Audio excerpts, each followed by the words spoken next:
So now I'm going to open up for the public. So if you would just form a line, and you have 2 minutes. Okay, so my name is Crystal Hernandez. I have a nice little speech that I wrote up because I get really nervous and like I said, I have a speech written up, but I did have a couple of questions before I did that. Thank you so much for coming. I'm curious when you were notified of this issue here and asked to come in because I was told that you have not even been asked for your assistance until some concerned citizens have reached out to representatives and got you involved, and I appreciate that.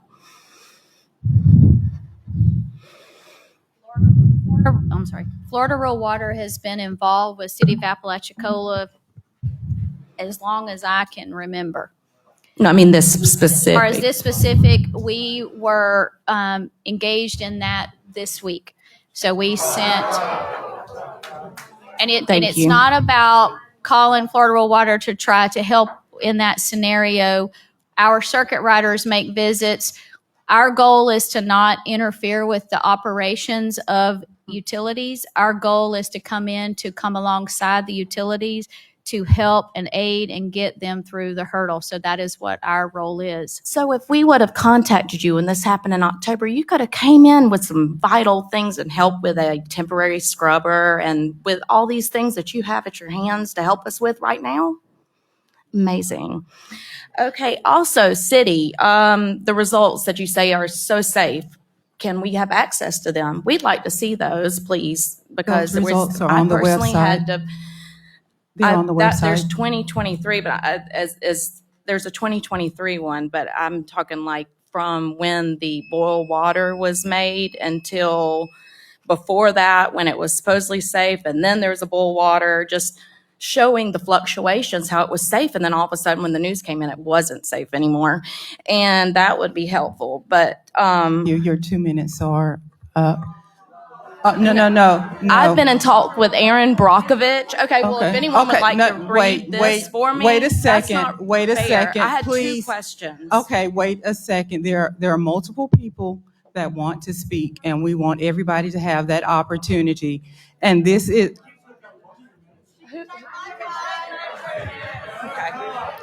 I have 2 minutes. That is very kind. The rules of procedure okay. do not. Please. I have 2 Okay, minutes. just wait 1 moment. We are not going to be screaming out. We are going to. I'm sorry. Is there a, excuse me, we are not, we are, Well, I just have a really calm speech. I don't want to yell at anybody. Okay. I don't want to yell. I have a really nice speech written out. I don't want to yell. look, we want to do this decent and in order, and we understand your frustration, and we want everybody to have their opportunity to make their comments. We are not here to prevent anybody from speaking, but we do want to operate decent and in order. I have a So, really calm Ms. Hernandez, I will paragraph. give you your minute to move forward. I will thank you very much. I will finish this up. I'm speaking today not as an expert, but as a mother, a business owner, and concerned citizen.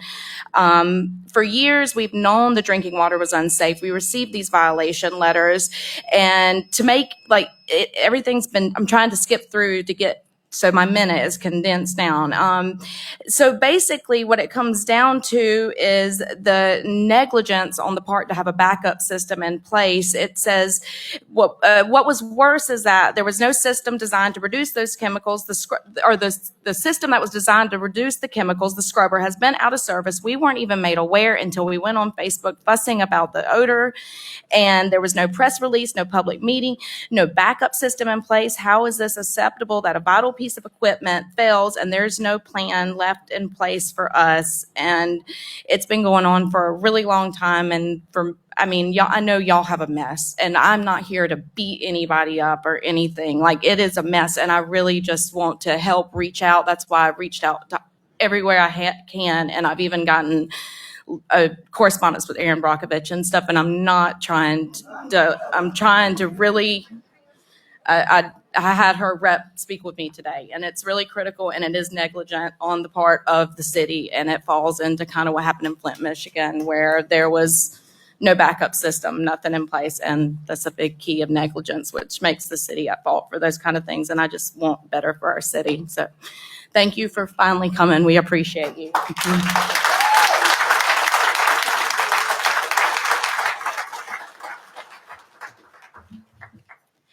Hi. I'm Alexandria Aitken. I guess what I'm really confused by is I've talked to a lot of people here today, and some of them say they don't have stinky water. So I guess I just wanted to say, like, can you raise your hand if you actually have stinky water in your house? Okay, yeah, mine is really, really bad. Yeah, no, but some people say they don't have it, so that just makes me so confused. Like, is that what it is? And so I've asked people, do they have a water softener? Like, do they have a tankless water heater? Because I know sometimes the anode, on a tank messes it up, makes it worse. So I guess I'm just that's something I would like answered. And I guess you said it's because they have a softener, but could you, since you're an expert? So if you've got an RO filter or a charcoal filter, that's something that's going to be scrubbing that odor out of it. The reason that you're having different levels throughout town is because we've talked about we're pulling from different wells. So there's a mixing of that, the blending, the mixing of that water going on. The second part, which Rhett can speak to, is some of these lines that run, some of them are dead end lines. So you're going to have more buildup of that. So I have more gas buildup, in there. maybe, because mine is so bad that it almost like hisses gas. And so these are the areas that the crew, when we're talking about flushing the lines and chlorinating them, that flushing, typically your water pipes are only going to be about half full. When you're flushing them, you are sending an extreme amount of water through it. It's going to disturb all of that. It's going to push all of that gas and all of that smell out. Rhett, if you would like to add anything on top of that, that is what I have been told by our experts. Okay, I guess I have 10. It's fine. I'll just forfeit the rest of my seconds. It's okay. It's okay. Thank you. Bruce Hall. I have a couple of statements and a question. I almost always miss the notices from the city, but I always get the ones from the county. So could we please use some kind of automated calling system like the county has or EOC so all of us get the message? I don't check the website of the city daily. I don't have Facebook. I do watch the news, but I didn't know for 2 days that we had a boil water notice. So please. On the county system. Then it did Let not come to me. Let her finish making her statement. Not come to me. I would have known. Second, obviously we have more than a scrubber issue. It's much bigger than what I had been made aware of. So I would expect that we should see some resilient redundancy built into the system at this time and a moratorium on any new taps. Because if we can't serve who we have, we don't need to add on to it. Number 3, Hurricane Helene was in October, and as far as I can tell, no funding was sought until March. So what happened? We had a state of emergency. There was no reason not to make a FEMA claim for that scrubber. So what happened? What happened for 6 months that we got nothing done?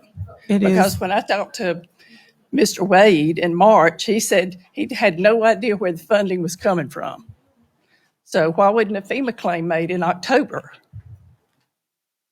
It is my understanding that a FEMA claim and an insurance claim was made during that time frame. I don't know how. Shouldn't he have known about that? He should have known about that. And so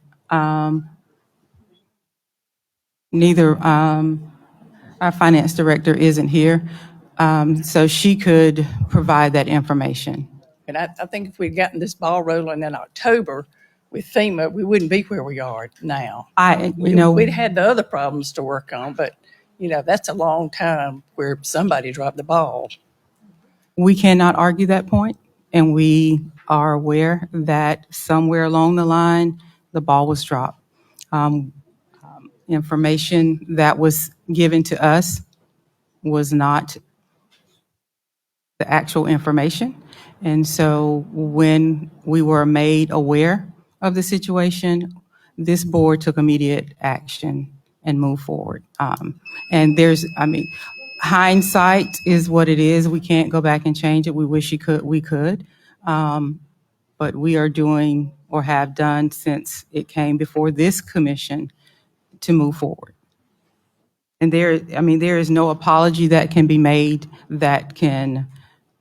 Well, I'd like to point out the obvious. The ball was dropped. Let's try not to do that when it's something that's going to affect us citywide to this point. And how should we find out information about the city? I've been calling the city office since March about the issue, and I've not been given all of this information. So if you're not using Facebook or the city's website, what would be a preferred method for you to obtain it? Do you use email? We can start sending out a newsletter that'll have notices in it. Would Yes, would that be work? fine. Yeah, so, I do use so email. an email contact system. Thank you. Yes, something to get the word out there and for us to know what's going on. Because calling the city office and talking to the girls that answer the phone is not giving us the information that we should have. Thank you. Thank you.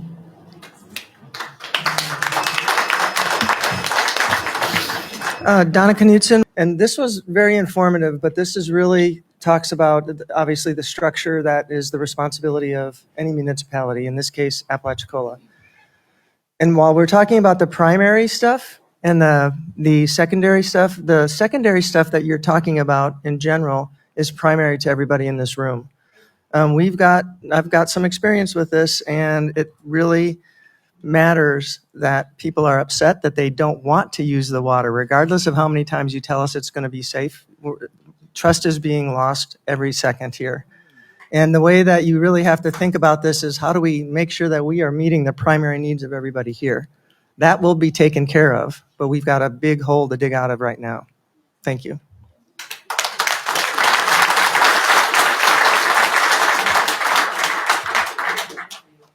I am not prepared to be here tonight, so I'm just gonna say whatever comes to me. Can you? I'm sorry. She's nervous, so bear with her. Can you say your name? My name is Sarah, and I noticed 2 or 3 weeks ago that the water became, and I just want to know, why didn't we get warned then? So why wasn't we warned that the water was, or of this issue? Yeah. The issue has been discussed, and as I said earlier in the beginning of my opening, that we should have done better in communication. We fell short. We fell flat. We fail when it came to communication. We admit that. However, the matter has been discussed at regular city meetings. That does not negate the fact that we did not send out a notice, a notification, or anything of that nature. We fell short. And I'm very happy for those who have a filtration system. And I'm not necessarily sure if my house has one, but it's not as bad as others in this town. And this evening, before I left my house, I heard that the water's been causing rashes and eye infections and that. So, I want to know if that's true. I have not heard of anything of that nature.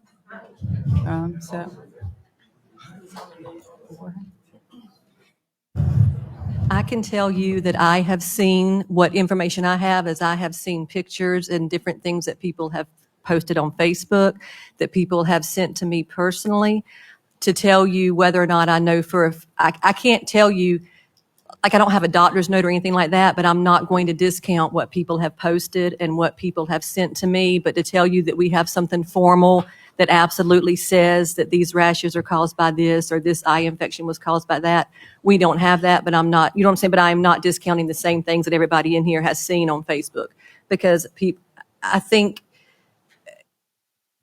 yeah, I'm not going to discount that because I think that it takes a lot to take a picture of even your child and say, look what's going on, you know, so, but to tell you officially, no. To answer your question about it, the stink, I can tell you just myself personally, and again, like Mayor Ash said, we're not apologizing that we did not do a good job of broadcasting from this room out as things came up that we know or should have known would be frustrating or be frustrating to this level, right? But I know that probably 3 meetings ago, we sat here and talked about the water again, and I said myself, and I asked people and employees in this room, and in fact, as it begins getting hot, it's going to stink, isn't it? So just as an example of, we have discussed it, but we did fail in getting information from this room out more proactively, and we have learned a lot from this. And I know myself, for one, and my colleagues, we have discussed we intend to do better. And at the beginning of summer, I heard that it was because of how hot it was getting. So I want to know what's going to happen when we get deeper into summer. So, what we've talked about this evening, the problems that we're having right now that are causing the discoloration, brown, orange, gray water, these are being stirred up. These are sediments that are going to be in any water system in America that is in operation for more than 2 minutes a day. It's going to have things built up on it. But your water is moving through these lines so fast, usually, it's not absorbing into it. And that's a standard everywhere. The problem we are having right now, because we're running our wells over time to pump more water out of them, it's disturbing that. So that's coming into the lines. You've got chlorination going on. Some people have more sensitivity than others to chlorine. Some people can't get in a chlorine pool. Some people can't get in a saltwater pool. So kind of think of that as an example. It's possible that in areas where there's a higher level of chlorination and flushing going on, that someone could have a skin reaction to that. Does that answer your question in that regard? Yes. Oh, and I'm sorry, about getting hotter. So what has been explained about our ground storage tank and our wells, when we get well 7 back online next week, we're going to be able to lessen that load, get less disturbance of the organics that are in that water, which means that the chlorine treatment that's going through them is going to help everything settle a bit more, which means the smell should get better and the visibility, the appearance of the water should get better. The only thing we can keep doing to combat that, it doesn't matter if we hire the best contractors on the face of the planet, they're going to come here and they're going to say, Rhett Butler and the Water and Sewer Department are doing every single thing we would have a private contractor come in here and do around the clock. The only difference is we would pay that contractor a lot more than we're paying the people that are actually doing it. And I think that is where our big conversation is, because you are right. There was a miscommunication, or I'm sorry, a lack of communication on this being brought to the public. I myself do not have a clear explanation as for why. We received our former city manager received quotes for this in November. I do not have a good explanation for why those quotes were not moved forward with. I have no explanation for why it wasn't handled before the end of his tenure, and I have no explanation for why we had to take emergency action after his departure to take care of this. I have poured through all of my emails, my phone records, my text records.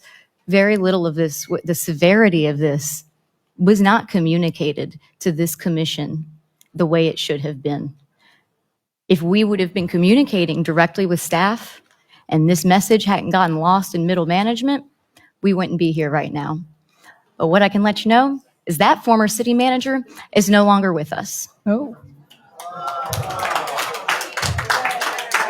And just so you know, it's not the one that's sitting in the room here with us right now. So let's get that straight right now. Okay, please be respectful.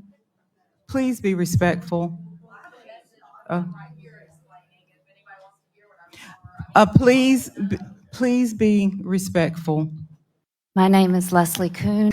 My husband went into the hospital in March to have an ankle surgery. He came out of the hospital in March, early April, and after 2 weeks of being told to begin to wash and shower, his leg began to open up.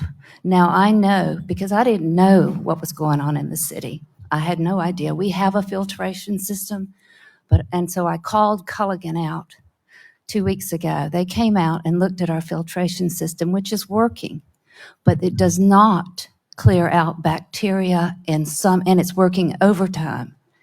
And I was informed that they couldn't guarantee that there was no bacteria in our water. And because our systems have been working overtime and building up, and they may not be working to the level that they should have been, my husband could lose his leg, he could lose his life. He now has a staph infection that is antibiotic resistant, and he's been in there since March, April, May, and June, and maybe July. So whether or not you meant to do this, you should have, and I know y'all don't like me, I've already been told by you, whether you knew this and did this on purpose, the buck stops with you. It stops with you. You are the head of the city. Every single one of y'all is responsible. You do not blame a city manager. You should have known what was going on. You know it, and I know it. And whether or not he got it from the water, and there's a good possibility he didn't, but I'll never know. Isn't that odd? And so what? I'm done.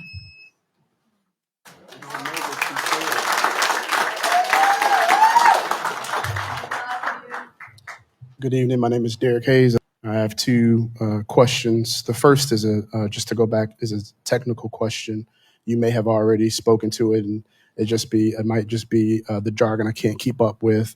Can you let us know, what does the GST, what relationship does that have with Well 7?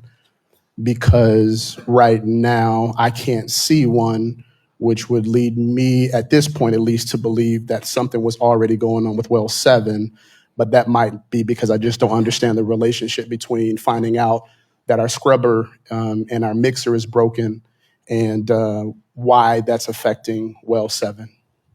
Each one of the wells around the system are all tied into piping, and that piping goes into a common single pipe before it goes into the ground storage tank. So those wells do not individually pump into your system all around. They are set up to pump into that ground storage tank, and then the ground storage tank handles that mixing and the scrubber, and then that comes out into your system. So there's one point of entry from all of those wells. Some other systems in the Panhandle area and area that have ground wells around, a lot of those have wells that pump directly into the lines, so they feed systems different. So every system is designed depending upon their water, their scenarios, their pressure. Some have elevated storage tanks that pump into it. So yours is designed where those pump into one line and go into the ground storage tank. So even with Well 7 pumping, that still would have come into one common pipe. So what I'm asking is, all we knew was that the scrubber and the mixer were down. What's the problem with actual Well 7, and what does that have to do with what's being told to us is that the scrubber and the mixer are the cause for the things that we're experiencing? What is actually the problem with Well 7? So Rhett, I'm going to let you talk because I don't know the backstory on Well 7. Okay. Right. Like Well 5, 6, and 7 pumps all into the ground storage tank. It holds the water for capacity. All right. So Well 5 and 6 is running right now, and like she explained earlier, it takes all three wells to make this ground storage tank flow up and stay at a level, and then the high service pumps will kick on and pump it into town. So the 7 being down is taking these 2 wells more to pump, and it's stirring up everything like she was talking about into this tank. But the tank is just generally to hold the water for storage. And so for fire, if we have a fire, you got plenty of water. 600,000 gallons is what this thing is. So Yeah, I just want to know why did well 7 get, or is there a relationship, or was well 7 already? And that's what I was going to get to. So why well 7? What happened was, as she was explaining down here, this, just say this is well 7. This is the cavity at the bottom, right here at the bottom. The bottom of it right here has gotten filled in where there's no flow coming into the bottom of the well. So what happened was, as the well was running, say it's running, well, usually it's about 400 gallons a minute. So it's running 400 gallons a minute. So it's sucking the water column down to the bottom. It's not having water come pull back up in it. So the water flows down and it cavitates. So when it cavitates, it runs dry and it just shoots air into it. So every time the water comes down, it cavitates and then has to fill back up, and then pumps back down and then cavitates, and it ruins the well. So we had to shut it down to get repaired. So what they're doing now is they're drilling down through here at, just say this is 407 where they're at now, they're drilling on down to 409. So 409, it'll clear this cavity out, and they can wash it out and get good flow coming back into the well to put it back on hand. All right. So basically, the hole down there collapsed around the pumps, and the pumps could not draw proper water, and it messed up the pumps on that well. So I may have missed it, but so well 7 has nothing to do with the hurricane and all that. It's just a separate No, issue. nothing to do with the hurricane. Okay, thank you. And my second, it was just me standing in the line, appreciating everybody else's comments about trust eroding and things like that. So I want to ask a simple question, and that question is, for this commission here, is it your contention? Are you on record saying that the problem was with a previous administration and not you all? And I'll be done.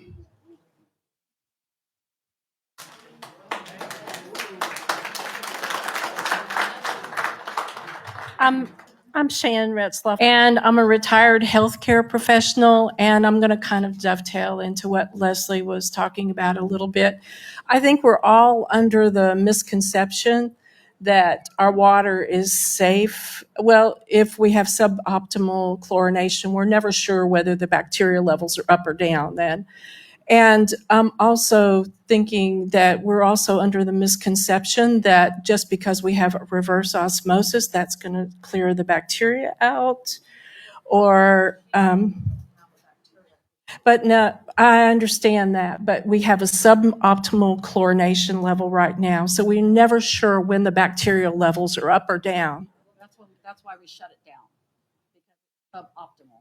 Right. So that's why they said we can't control it anymore. Let's shut it down. So we're not getting any chlorine in our water anymore. We'll have a boil water notice. That's why. Right. But I just want to clear up something. Just because you have reverse osmosis doesn't mean it's safe to go ahead and drink this water. Is that right? Because we don't. Well, some of us do in our homes, and that's what I would just want to, from a practical point, I just want to clarify. Just because you have reverse osmosis or some kind of chlorination system in your home or filtration on your refrigerator does not mean that if that chlorination level goes down even further and there's a bacterial invasion, that you're not going to be susceptible. You are susceptible, and I think we're all kind of thinking, well, we've got a reverse osmosis, and if the bacterial levels rise, we're still okay. I don't think that's the situation at all, is it? That's a question. Just, if you wouldn't mind, Alicia, you did say that the problem is not a bacteriological issue. So this problem is not For the that. treatment of the system, with you saying you have reverse osmosis, you have a reverse osmosis system in your home I just have the privately? little thing under my sink, but there's a lot of people here that have the system on their home. Right. And I think it's just kind of naive to think that, with suboptimal chlorination levels, and I know there's no bacteria yet, But if there were to be, that you would still be safe using that water. So with the precautionary, that's why it's a precautionary boil water. That's why the Department of Environmental Protection had the state of the Apalachicola issued the precautionary boil water notice, so that it puts you on alert that because the chlorine levels are below what their regulations are, it's a protection method for you out in the public to say, don't drink the water, be cautious, boil it, do extra precaution until they can get everything functioning back up to par. So that's why the precautionary boil water notice is put out there in place. So that is a disclaimer to say, you as the resident, you take precautions to protect your health in your scenario with your water coming into your home.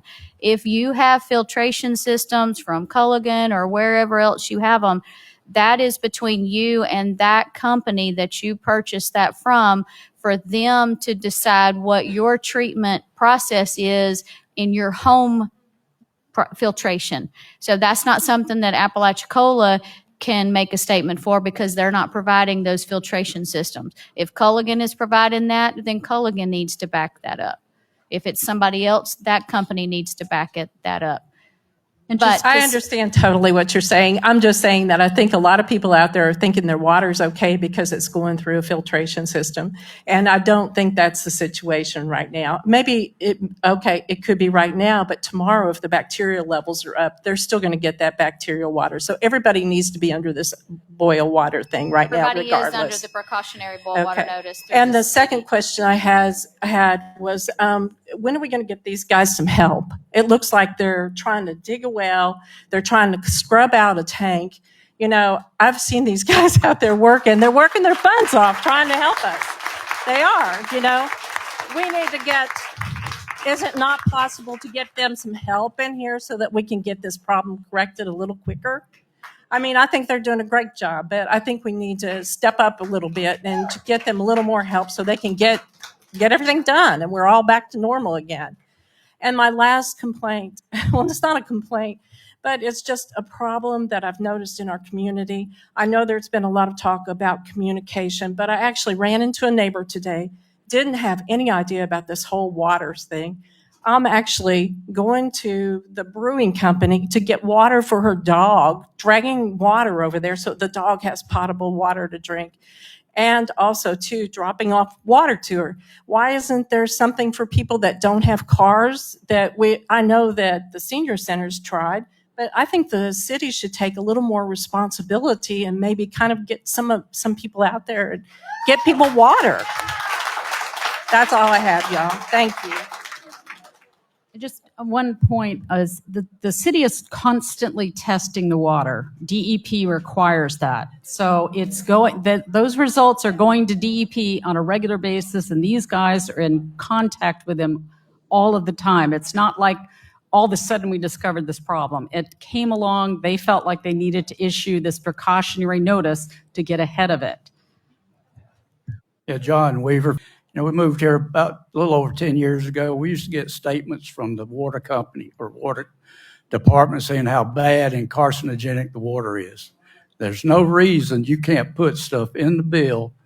Communicating with email or Facebook don't cut it. You communicate every day, every week, month with your citizens because you want your money, and you'll shut their water down too. No problem.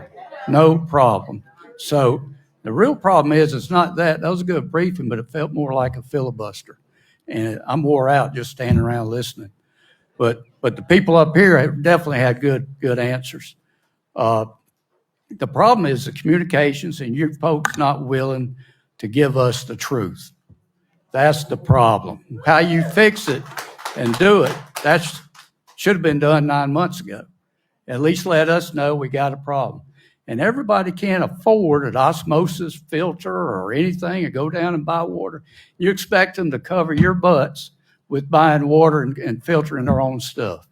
And that's so if you're not going to provide good water, just say so and then give everybody money to do an osmosis filter and it's done. It's done. And you can sit here and talk about something else, how important y'all are. The other thing is, You know, this smacks of incompetence somewhere, and somebody needs to be fired. Either stop fired or y'all step down for incompetence.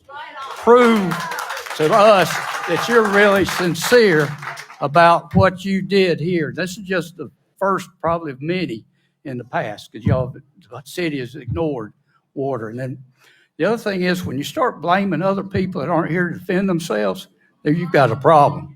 You've got a problem there. So there's something rotten in Denmark up here about what you knew and not telling us. Thank you.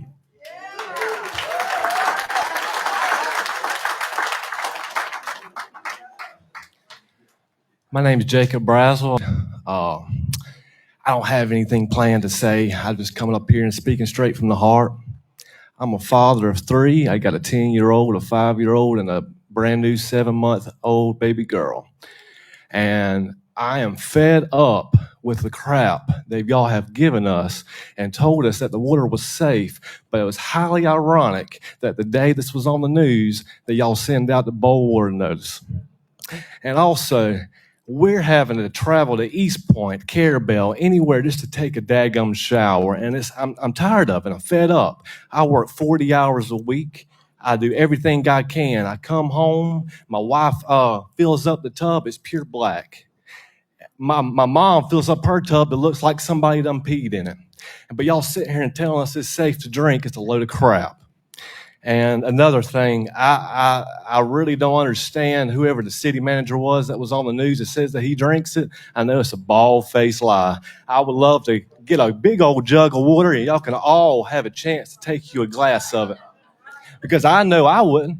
And be honest with you, I've never drank the water my entire life. I'm a fifth generation Braswell. I was born and raised here, and I would die here.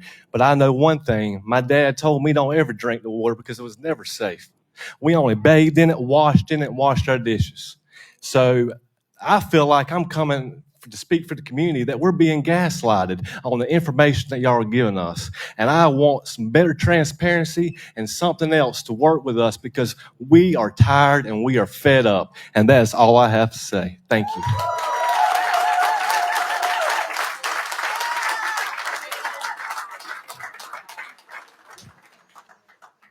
Okay. I'm not usually a public speaker, so y'all just. Okay, first thing, I guess I can just go off what he says. State your name. Oh, Brooke Evans. Go ahead. Okay. Yeah, I guess that's my first question is, do y'all feel safe drinking the water?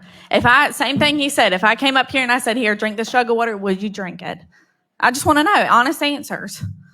I would. You can drink it, filter it, and root up. Okay, well, first of all, we have a reverse osmosis system at our house, which, by the way, y'all cost about $7,000, just so y'all know. And still, my water still stinks. It smells like absolute crap. I have to bathe my baby in it every night, who was a premature baby that I had to bring home from the hospital. And constantly, ever since we've had this water problem, he has rashes all the time. He has problems with his eyes, especially since the water now is brown at my house. So second thing I want to mention, too, is the other issue is there was no damage to Franklin County during Hurricane Helene. So I don't know how it was necessarily damaged during the hurricane because there was no damage here. Another thing is that I want to touch on, I guess, is, since we have to pay, I don't even know how much my water bill is every month. Then, they told me that I had a leak and I didn't. My daddy can check it, so can I. So my next question is, since we don't have really adequate water to drink, really bathe in, brush our teeth in, anything like that, are y'all going to reduce the water bills? And another thing is, don't say that DEP is aware. My mom's been in touch with them multiple times throughout this week and last week, because they're not. DEP, and another thing is, why are we just allowing the city to be doing the testing? Because you can fabricate whatever you want. You can say, oh, yeah, we're putting chlorine in it. Oh, yeah, we're doing all these things. But you're not.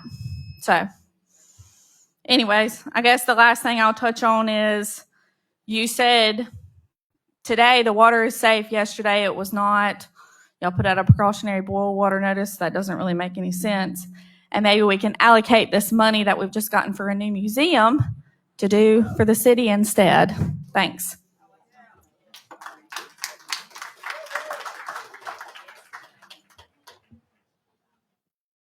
My name is Trey Ross, 301 Market Street, which is Scipio Creek Marina, Half Shell Dockside, Bowie Brewing, also Southern Shores Builders. Ma'am, I appreciate your diagram as to how we're getting the water.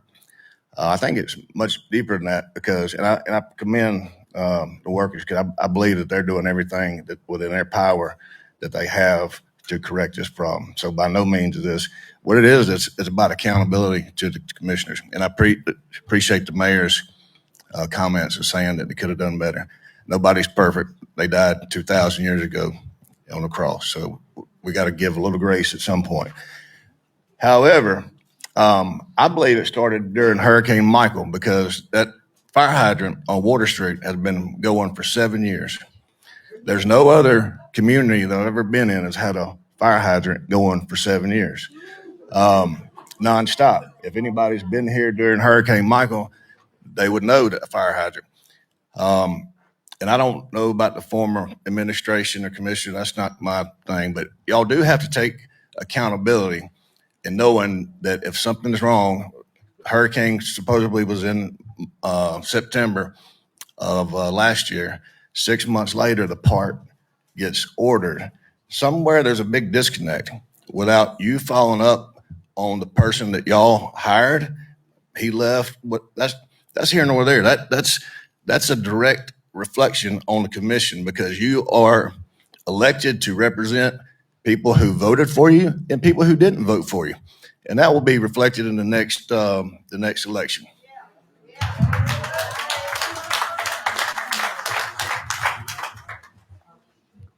Hey, my name is Amy Hersey.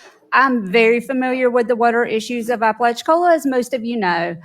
So my question is, we had a hurricane late September. When did the scrubber fall? October 26th. So 1 month after the hurricane, our scrubber fell. The FEMA claim that was made, there was an insurance claim and a FEMA claim made. As to my knowledge, that the insurance claim that was made on the equipment was paid out to about the tune of $210,000, which is roughly half the cost of this repair that's going to go through. The FEMA claim is still in process and has not been approved yet. My question is, the claim states that the reason that the scrubber fell is because the brackets that support it were damaged during the storm because of high wind. So 30 days after a hurricane, the scrubber fell. The brackets were damaged. Okay. If anyone else would like to speak to that, they may. This is the information staff has provided.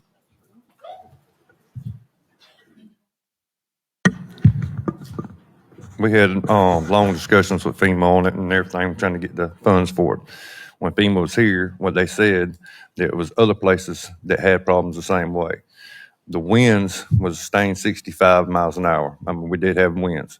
What it is that tower is built out of ABS plastic. So the life expectancy of that tower is 25 years. It was 20 years old when it crashed.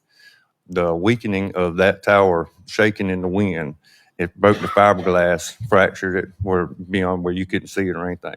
I don't know if you ever picked up a milk jug off the beach and everything, it just crumbles in your hand. Basically what that was, the ABS plastic just got so brittle and was cracking, and the weight of it crashed down during early morning on October 26th. Okay. And my second question is, I have a grandbaby that's going to be born in 18 days. Shortly after birth, she is going to have surgery. She's coming to my house. Should I bathe my grandbaby in that water?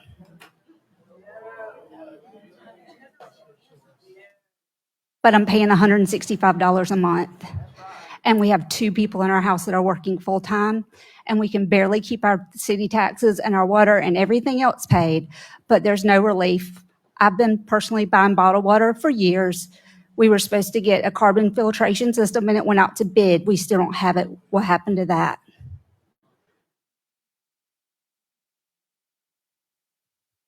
That there is another system that we're looking at in this interim, and it is the carbon filtration system. So we are still looking at that. The maintenance on the maintenance on the product is absorbent. So We are looking at alternatives in every avenue that is before us. We feel your frustration. We feel your pain. We live here. We use the water. We feel your frustration. And we are taking, let me rephrase, I take responsibility for the lack of communication, the lack of delivery. It is on our plate. It is on our watch. So I take responsibility. There's no ifs, ands, or buts about it. But by you standing here and attacking, it's not solving the problem. I'm sorry, I'm talking. That I'm wasn't just an saying. attack, that was a I know, that was a question. question. That was a question. So what I'm saying is, and it probably was the wrong terminology, we are working diligently to do what we can do to make this situation better. Gaslighting citizens is not helping. I am not gaslighting. I am giving facts as I see them, as I feel. But thank you. Just one quick note. The USDA denied that carbon filtration system. They said the cost was exorbitant, so they denied our application for it. And the contractor engineer who put in the bid did not do it correctly. So that's why we failed on that whole, we had to pass on that whole system. Hi, I am Shannon Seagree. Well, I appreciate all of you guys being here. I do just have one quick question. Each one of you live in Apalachicola. Each one of you have the same water I do. Do you guys have the same smell that I do? Do you guys have the brown water? Do you guys bathe in it? Again, I've yet to hear any of y'all complain as citizens, not as because of these name tags. Y'all have not complained as citizens of y'all's water.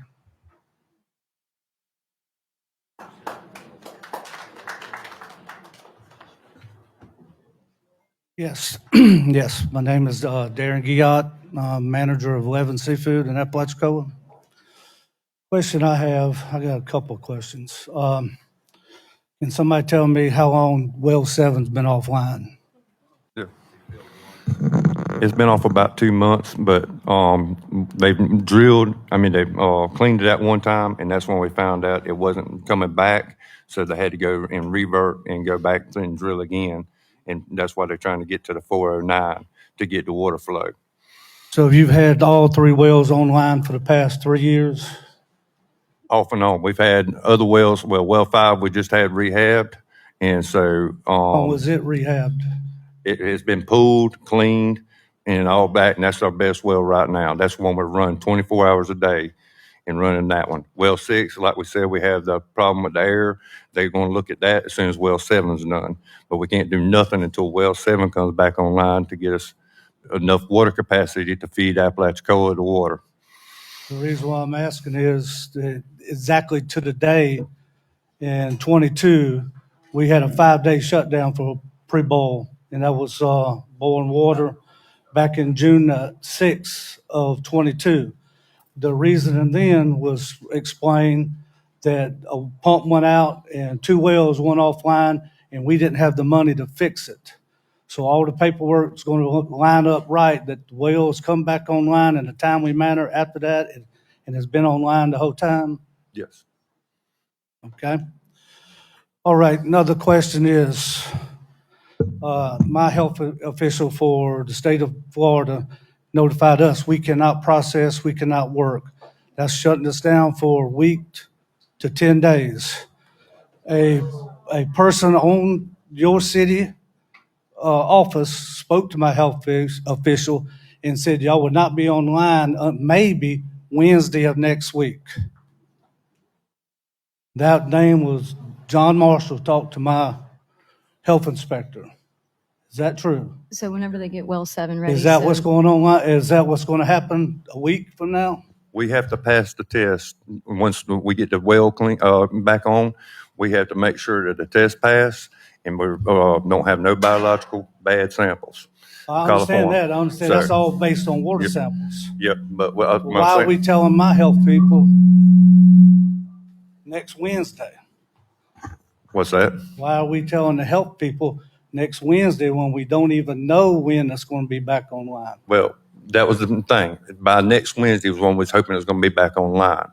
But with the issue we run into now with the chlorine, we can't get the chlorine to come back up at all. I understand the principle Yep. behind everything. Yep. I understand that. Yep. So with the chlorine not being able to come back up at all, we have 31 miles of main 6-inch to bigger line in Apalachicola. The other day, we tried to pull three miles of line and got it cleared out. It died back off. We can't serve water that doesn't have adequate chlorine. I understand. That's y'all's job. But this is facing towards commission here. We're shut down for 7 to 10 days because of water quality. And y'all all of a sudden do a pre-boil, or we got to do a boil. That's going to do us no good. We can't boil that much water to process and shuck 200 gallons a day. And I got to use potable water. So in effect, y'all putting us out of business. And currently, right now, we're processing with Levin Seafood. We pay y'all $45,000 a year in water, and this is where we at. Now I got to have some type of potable water, or some type. I talked to emergency management for here, and they said that Tallahassee has these buffalo containers that you could use for water. Well, would somebody here make a phone call to try to get one down here for us? Because I called, they said I can't do nothing. We are already looking into that. Our city manager has spoken regarding that. Yeah, we've already requested 2 or 3 bucket or buffalo trucks, so we're hopeful that they'll call us back tomorrow. And what's going to happen after that? Who's going to go get them, and what can I expect them? If I can even use one of them. We will know more once Yeah. he made contact, and then we can reach out to you. And Also, too, I'm trying to go over the time, but 35 years ago, when Grady Levens also, when the city commission was a little bit more approachable, that they allowed us to use the fire truck for potable water. It has potable water, correct? How many fire trucks do we tried have? that last time. Could we use one because y'all created this situation for us? Well, we tried that last time, and I believe they said that they weren't certified to be potable water. Are you using gray water for that? We use chemicals inside of it, which is foam, and that foam sticks inside. It's And not all 3 of them? all 3 of them. We can't use the. Yeah, I understand fire that. trucks. You Yep. can't use a chemical in that. I need something potable water. So, What do you mean not Darren- approachable? You've called and called me. I know I've called you, but you're only 1 out of 5. Everybody else is, have you called? huh? What's your phone Well, y'all- number? What's your phone number? She's got it. She's got it. When I called, she said, "What's wrong, Darren?" First thing out of her mouth. But I mean, I've been coming to city council meetings for a long time. You know, Deborah told me, she said, them wells, y'all been wanting to work on them wells for years. So something Well, ain't it's jiving. also a matter of balance. Well, You the only wells- have so much I know you money. only got so much money, but hey, I hear that every time. It's a reality. Well, chase the grants that y'all need to chase and leave the petty ones alone. No, it's not always a choice. There are grants for some things. There's not grants for other things. We put in for many things to improve. We don't always get them. You put in for everything and hope you get half of it. I understand the principle behind of it. And if you'd like to see that list is online on our website of all the outstanding grants we have that we're waiting to hear back on, and some of the ones that have gotten turned down, but we keep turning them in. And people like Alicia with Rural Water, they try to help us find this money. So we're already talking about getting a new well, which will be over $1 million. So we're in the works, but it's hard to make it all just happen. But one more question. Did the water samples come back today? They said they come back daily. Well, we did receive our, my name's John Marshall with the water sewer and, water department mostly. But our well samples did come back and they came back absent. But what we have to do, Absent of what? any coliform, any bacteria, anything like So- that, but that doesn't get us up to the chlorine level that we need. And what Rhett was saying is, okay, those guys are working on well 7. They're going to work all weekend. So if they finish up Sunday, we could get one sample before midnight. We could get the next one Monday, and then we would know if we're clear on Tuesday, and we could get you going. We feel for you, Darren. I know. And anytime they got the seafood festival over there, I pray they don't break pipes because it'll shut you down with a boil water notice. But well 7 will produce better water than well 6. Well 6 has got all that sulfur and stuff like that in it. 7 will be easier to chlorinate, just like 5. But we tried 5 yesterday, but 5 didn't have enough gallons per minute to keep the city going, so we had to put 6 back into it, and that dropped the chlorine. So it's only been going for 2 months. Y'all been working on 7 or Well, longer? they did it. This is to road drilling. We want it as fast as we can. We got the POs when they started, but it's on the MORs. I believe it's 2 months now, but they did it once and it wouldn't come up with good gallons per minute. So then they had to do it again.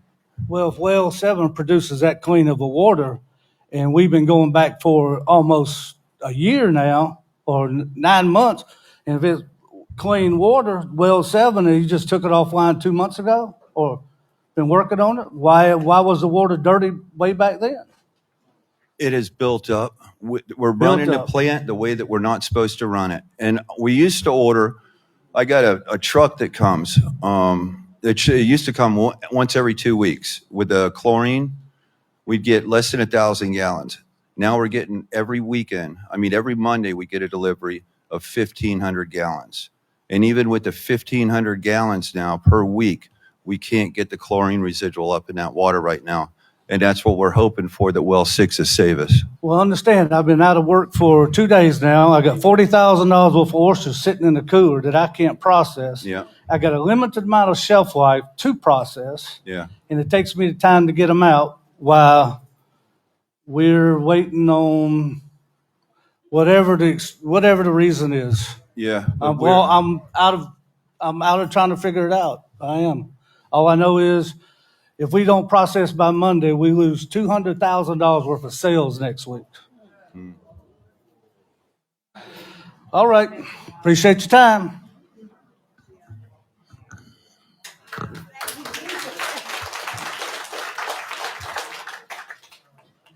David Adlerstein, 117 Market Street.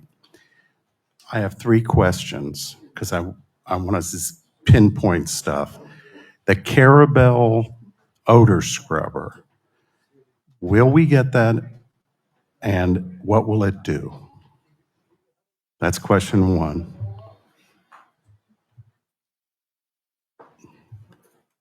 The Carabel scrubber, the engineers are doing a comparison of that equipment to make sure that it will work with your setup here at Apalachicola.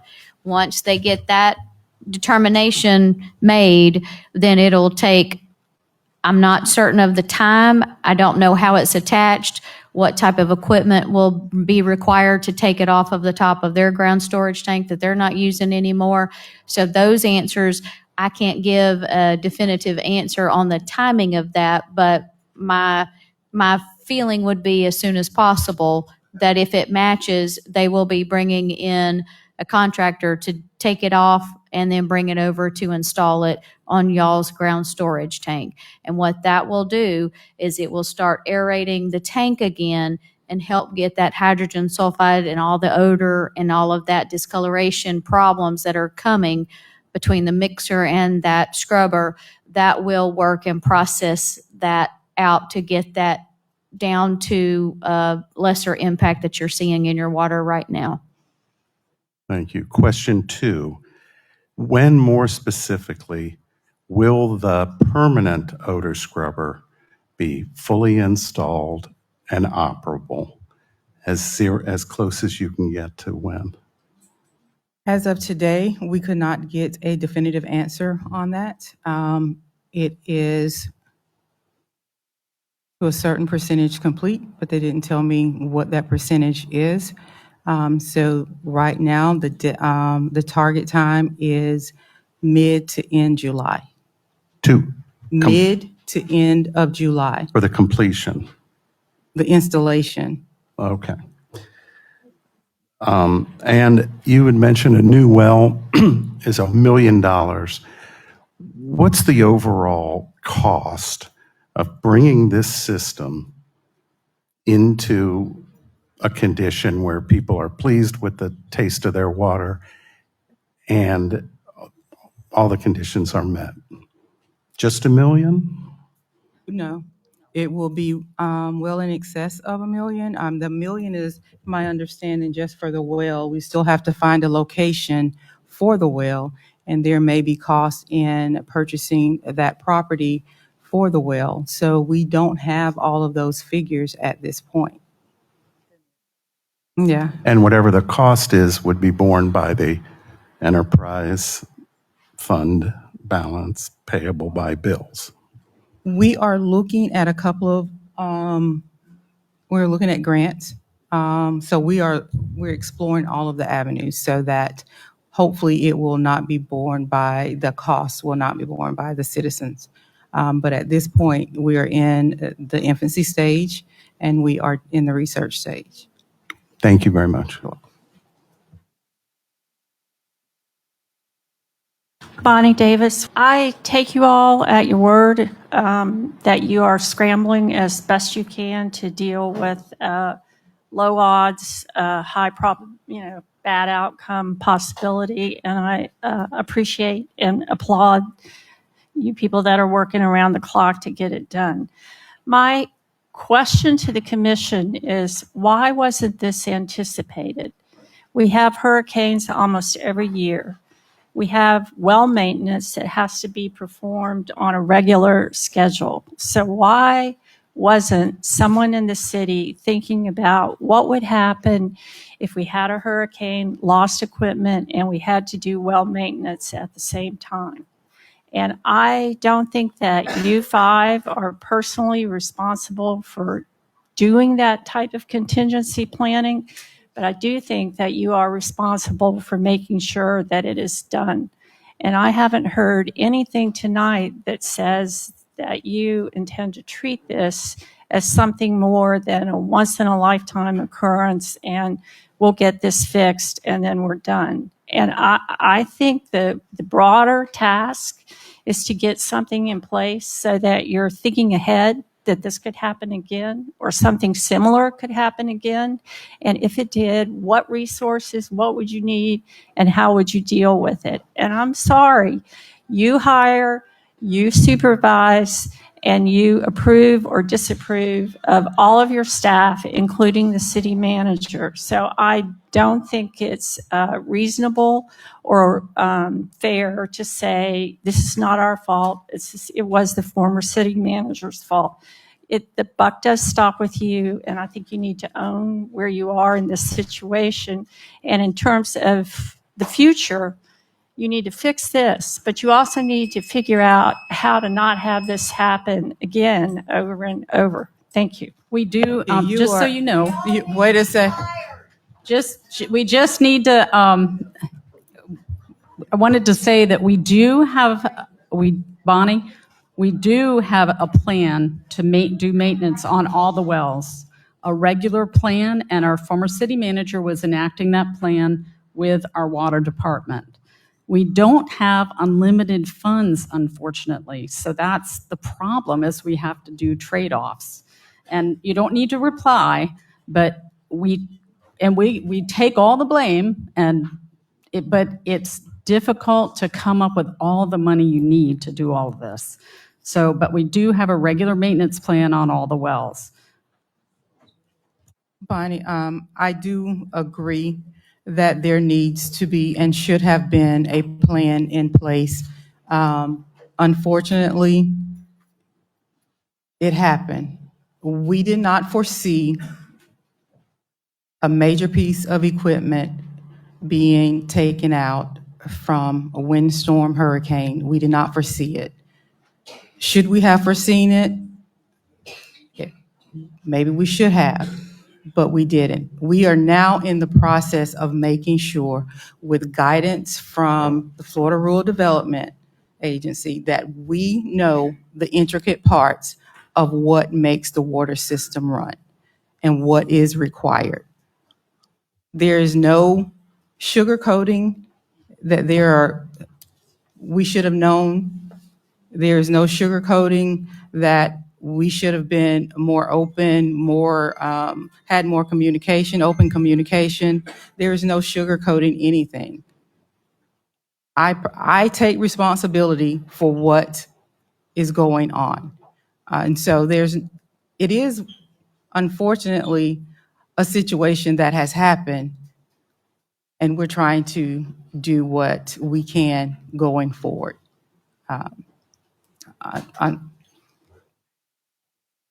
Lynn? Hi. Lynn Wilder. I have a couple of suggestions. I think it's 3, but so the first one, you guys have a lot of technical expertise in this city, and we are willing to help you for free. And I understand I don't know if it's hesitancy or what it is, but an objective review of things and another opinion that's based on our education. So I really hope that you reach out, and maybe that would be something that people would trust more, not just the government. I used to work in the government. I've been where you are. The other thing, would you consider having meetings more often?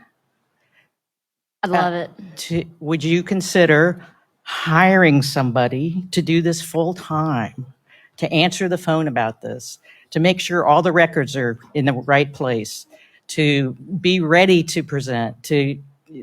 This is a full-time job to get this fixed. And I don't think we have the staff now. And it's a communications issue, right? Put the things online. I shouldn't have to FOIA the city for environmental data. You should have a whole place now or soon. Here's everything you might ever need for the water situation. And we can go in there. And yeah, people might misinterpret it, but, I also suggest, I guess I had more than 3, how about a community panel or a group of interested community members that want to be kept up to date, that can act as a liaison, that can meet with you, can meet with the community, can have some kind of good knowledge about actually what everything is going on. Because right now it's pretty piecemeal. Thank you.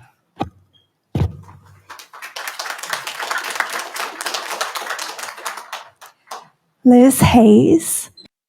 So I'm not sure if this question's been asked and I just missed it, but it might be more for the gentleman over here. Do we have how often do the wells get maintenance? You know what I'm saying? Because it seems like they've just all kind of collapsed at the same time. So I'm just asking, can we know how often they get maintenance or not? It gets maintenance yearly, is what it's annually maintenance. But before me and my crew now have taken over, it wasn't maintenance, 30 years. So it had more build up on it and stuff and everything that was there, and not properly maintenance, let me put it that way. And a lot of things that was, and just to answer a question that everybody's been asking too, for 14 years, we was under consent orders, DEP. We had so many violations against us, the TTHMs, plant maintenance, everything. And me and my crew, within a year and a half, we have all taken care of all that there, the tank downtown painted, the tank out there, all the wells. And it just takes money that we really don't have, in budgets and everything to bust out a big portion of money like this, because it takes so much to take care of everything on a daily maintenance and annually maintenance. Okay. So then that actually opens another question for me, because money seems to be an issue for a lot of things. And so my question would be, have we thought about bringing in businesses or to help to bring in revenue to the city? Like, this is totally off topic, but I'm just saying, like, if we don't have money, how can we think outside the box to try to bring in the money that we need if we're not getting grants or whatever that we're asking for? So just some thoughts that I had that I'm sure you guys have had, but I think that trying to think outside the box and knowing that there's maybe other ways to figure out how we can bring in some more money so we can make sure we have maintenance yearly, which I think is great. It stinks that it never was maintained in the past. So I applaud you guys for being on top of that and being accountable, you know what I mean, for all the things. So that's just I just want to know what the maintenance thing was. Thank you.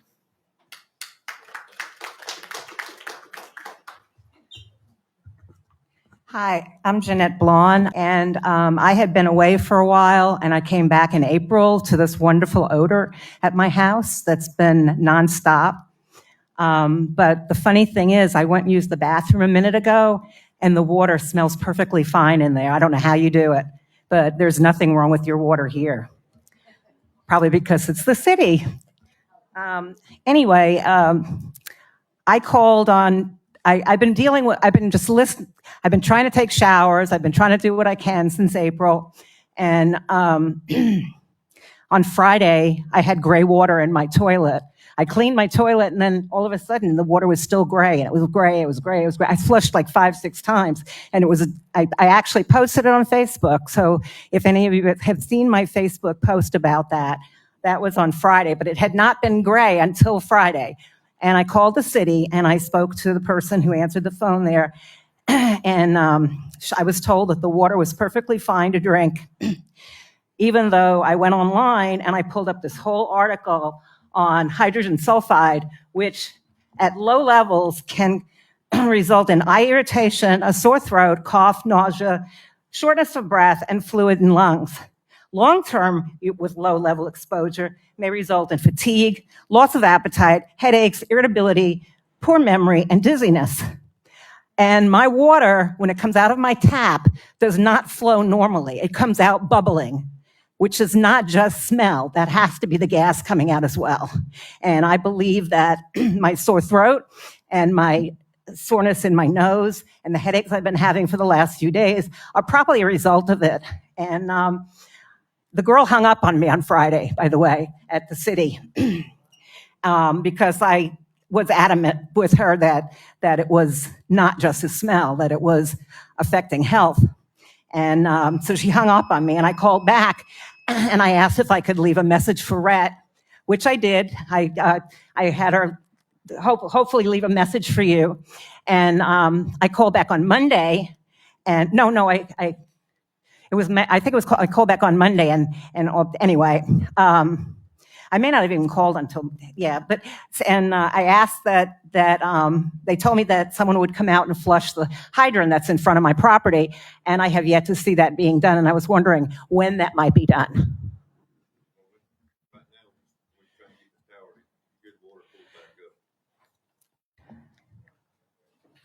Right now with the tower, that's what we're trying to do, is get all good water pulled back up in the area. If we just go and flush in different areas and everything, it's not going to take away the gray water and everything, because it's in a centralized location. It's got water that we had to pull good water back through the system to get to the middle of town. We can't just go to the middle of town and get gray water out. Well, my water is not gray anymore. For some reason, it stopped being gray, but I was told that they were going to come and flush the hydrant in front of my house, and they did not. Yesterday, we flushed all the way up to Bobby Cato and around 25th. Yep, we got the whole area. But got it clean. I'm on Ellis Van Fleet, right next to the Fellowship Baptist Church. Yes. So I'm closer to 17th Street. Yes. And yes. there's a hydrant right on my property. Yes. We're not flushing every hydrant. We're flushing every other hydrant. We can't go flush every hydrant, but it's all in the same line. So all we're doing is flushing every hydrant. If we go to every hydrant, we'll never get it down there. We'll just be wasting our time trying to get everything parts on it. Okay. The last thing I want to bring up, which has nothing to do with directly with this is I was told that several years ago that, and I've been in my house for 9 years, by the way, and I was told several years ago that the city had a loan they had to pay back, which they didn't pay back and defaulted on it. As a result, $29 a month is being added to our water bill as an SUPP. And I want to know when that's going to stop and why we keep paying it, because I was told that from the time it was instituted to now, there should have been enough revenue gathered to pay that debt off. Does anybody have an answer to that? I'd be happy to answer that one. So the bond that is in question is a bond from the 80s that was used to construct this system.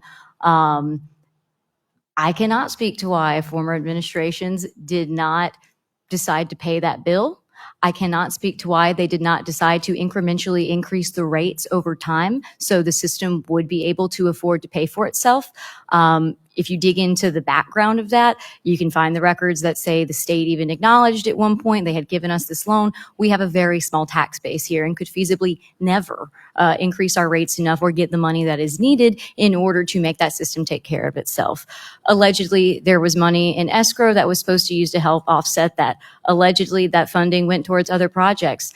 I can't really tell you because when we had a forensic audit done in 2020, and they gave us those results, they said record keeping's been really bad. Also didn't help that a hurricane destroyed your city hall and you lost a lot of your paper records because prior to 2019, that's when we started getting everything really digitized and pushing towards that after everything got moved to City Hall. And we had 60% of the administration, both commission and leadership through government at the department level, not at this elected level. About 60% of that staff rolled over.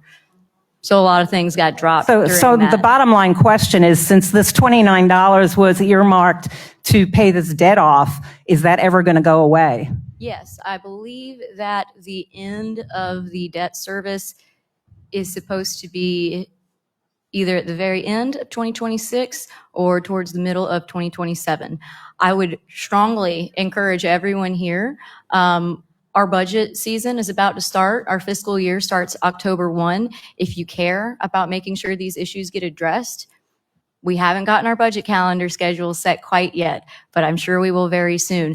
I genuinely hope everyone is here and we can make sure that our budget gets set and these guys that are working around the clock are going to get everything they need to make this better, and we're going to get all the plans set and everything lined up utilizing the agencies like Florida Rural Water, DEP that's already working with us, and the main funding source. Anyone that's gotten a hold of a legislator, specifically Jason Shove, Corey Simons, Senator Al Britton, the governor himself, please impress upon them. We really need the state to commit the funding for the Apalachicola Stewardship Act. We got that bill passed about a year or two ago. The problem is, so when we get the funding obligated for that, we're an area of critical state concern, just like the Florida Keys. The Keys has their own legislation that says due to how important they are and how fragile their system is, it is in the state's best interest to make sure that they have help subsidizing critical infrastructure and ensuring that the community is resilient for natural disasters.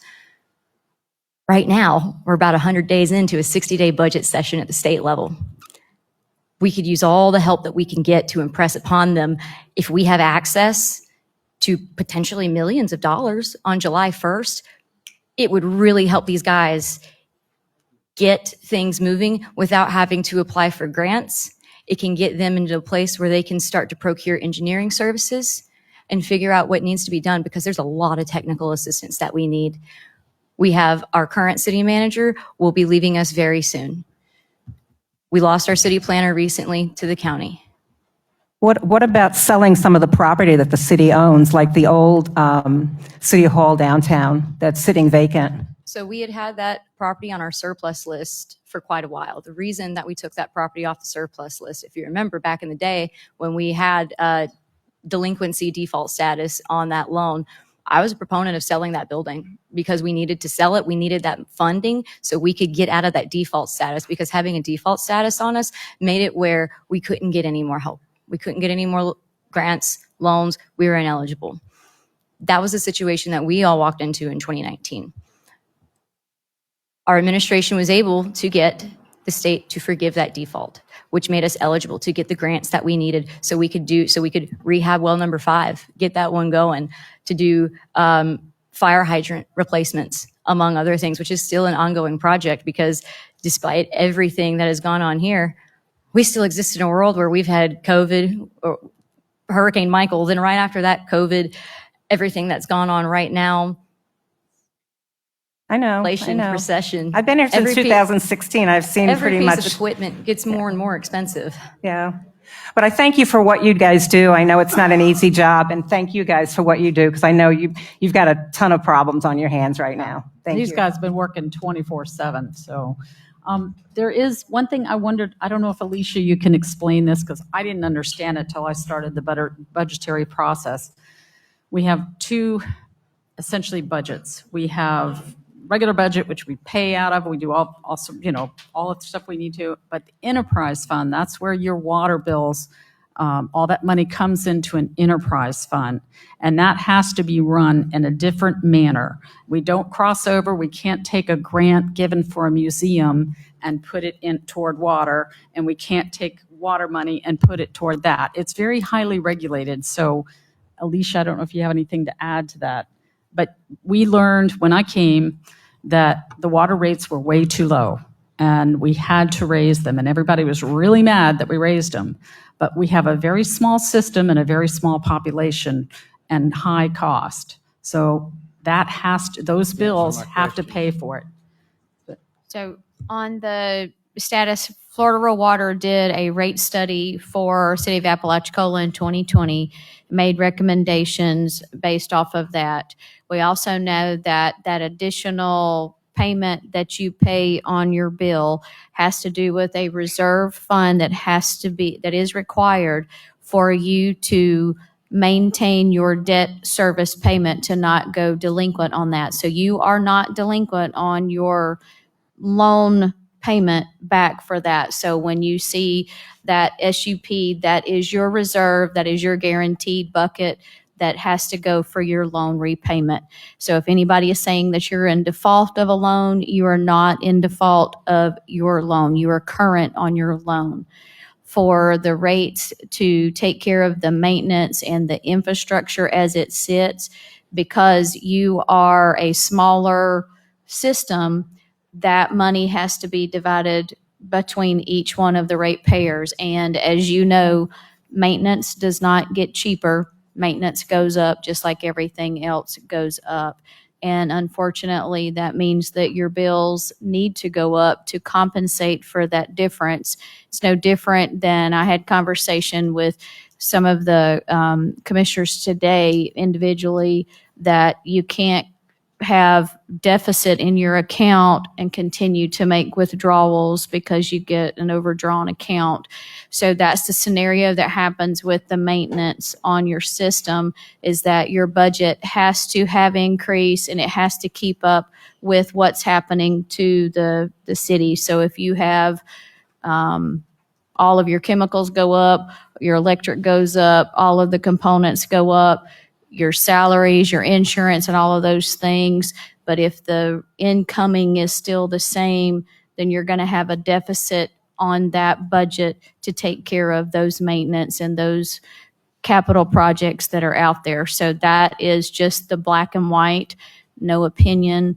That's the black and white of that structure. And our staff, one thing that we provide as a free service to your community is a rate study. So that's something that we are working on, to do an updated rate study based off of current conditions and current needs and any grants and monies that come into play. So that's one of the components that we're going to be working on with Apalachicola.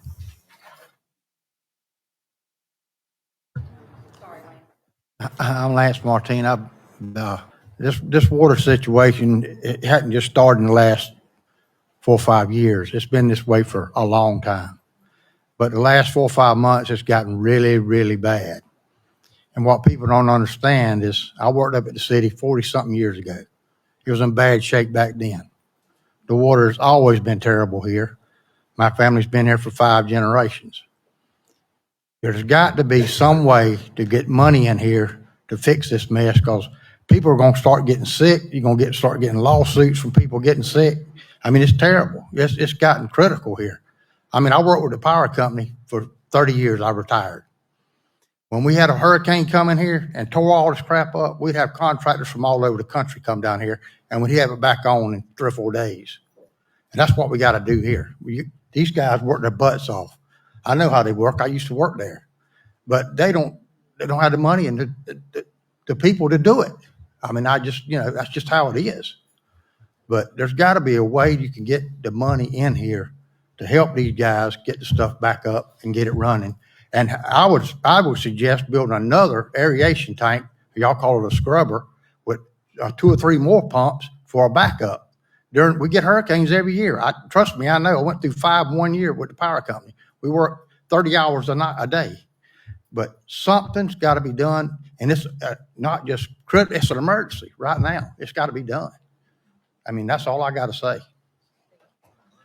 I just have one suggestion. I just have one suggestion. Is there any way that we can request a state of emergency from the governor to access like funds? Because I don't know. I don't know how that works. As an honest to God question, I don't know if that's something that y'all could possibly do. That is part of our due diligence that we're working. That is in the pipeline as well. So we are looking at going that route, state of emergency. So we just have not gotten to that point as of this moment. But it is, as we've discussed today with our consultant, Dewberry, that is an option. And they are pursuing that and looking into that. Okay. I think that would be a good route to take. I don't know all the ins and outs of it, but I mean, everybody's hands are so full, and I know y'all inherited a mess when y'all got this, and I just think that'd be a good idea. Thank you. Diana, Mayor, I was just curious, what was the catalyst for all this action that's taken place like this week, end of last week, the calling of the Rural Society starting to put pieces in place? What was the trigger that said, this is bad enough, we have to call and start taking action? What was the catalyst to call in Florida Rural? We've been in touch with Florida Rural Water. It's not been just Alicia. We've been in touch with Florida Rural Water. We have a circuit rider and all, and he comes around. He's gave us some suggestions and everything. We've tried everything we could for what we had to get everything up and going now. He's one of the ones that actually gave us the mixture that we're going to put in the tank as soon as we get it low enough and cleaned out. But we have been in touch with Florida Rural Water for a while. We've had association with them for years and years and years. And Alicia has been called in to help get a lot more stuff that we need to get rolling for this. But what was the reason that she was called? So in that, if I will answer to that avenue, they saw that there was going to be more challenge and a longer term situation going on for the water quality, for the odor, for the disinfection, that they knew there was a situation. DEP contacted us to ask if we could aid in the assistance. Our circuit rider had already been by to see the staff and the group. I came down about 2, maybe 3, I guess about 3 weeks ago. I came and met Mr. Brillhart. We had some conversation. We talked more in depth about where things were with the rate study, with the rates and the maintenance. So we knew that things were getting to a point of criticality. And with our circuit rider making the visit, conversation was had with the local DEP office, Northwest District. At that time, we got the call. We'd already had those conversations. So it was kind of a combination that DEP saw that it was going to be challenging. They had received the calls and details from the odor and complaints and things. And then working with Mr. Brillhart and with Rhett, it was kind of a combination of things of that brought it to a head at the beginning of the week. And I made the decision that as the executive director at Rural Water, I have different staff that are available to provide technical assistance, to provide financial assistance. And my job is to try to pull all of that together and offer recommendations, suggestions, have conversation, because I don't have, as she said, I don't have a dog in the hunt. My job as rural water is to help you in the rural community, to be your voice, whatever we can do. And we have that opportunity to be that liaison, to try to help with financials, to try to help with the agencies, with USDA, with DEP, with state and federal politicians, that if we can try to be a stronger voice to advocate for you, that's our job. But also when DEP comes in to put forth other areas that making sure that they stay in check, it's our job as the association also to protect the city and make sure that DEP is not overburdening their resource in that and overburdening what they're doing as a regulator. We're that middle person that provides that assistance. So all of that all came to a head at the beginning of the week, and that's why I came down today to spend time with the commissioners, each one, to talk about that, and that we could bring to you all some more information to try to help calm the situation, because we do understand the concerns that you have, because you want quality water. That is the goal, is for you to have quality, reliable drinking water, and that's our purpose, is to provide that assistance. That's why rural water was established so many years ago. So that's our job, is to help get y'all back up to where you have confidence in your drinking water. And that's the number one thing. The other concept, and you talk about, I don't know where the gentleman went that was up here previous, that this has been an ongoing problem with your water scenario here in the coastal region for many years. It's not just happened overnight. This whole region, I mean, I remember where I lived in Walton County and in remote areas, our drinking water at our house from our well always smelled like rotten eggs. My white clothes were brown because of it. It was a water quality, and it's what happens in rural communities. So there's the conversation about regionalization, that they're trying to look at that as a holistic method from the region to try to incorporate all the utilities and the water infrastructure to one source that's a better source of water to bring down to the system. Over in Taylor County and those areas over to the east, they are doing that. It's called W3C. You can probably check that out. Those are some of the processes. They are really trying to consolidate that. DEP has done testing on your system also. If y'all didn't see people out running those tests, their goal is to try to help you and Apalachicola, the utility, to get where you are safe feeling drinking your water, that it's reliable.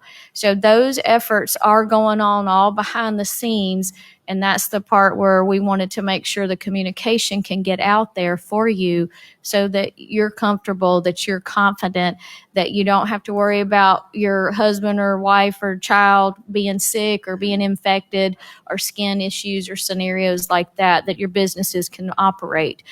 We are fully aware of those things from the association, because we see this. You're not the only system in the state of Florida that's facing this. This is a every day is a fire drill for us with the association, that we have circuit riders around the state. So I want y'all to understand, y'all aren't the only utility in the state that's going through this, from all of these pieces, not just the water quality, but from the top down. I don't know if you all know, it's hard to find people to work.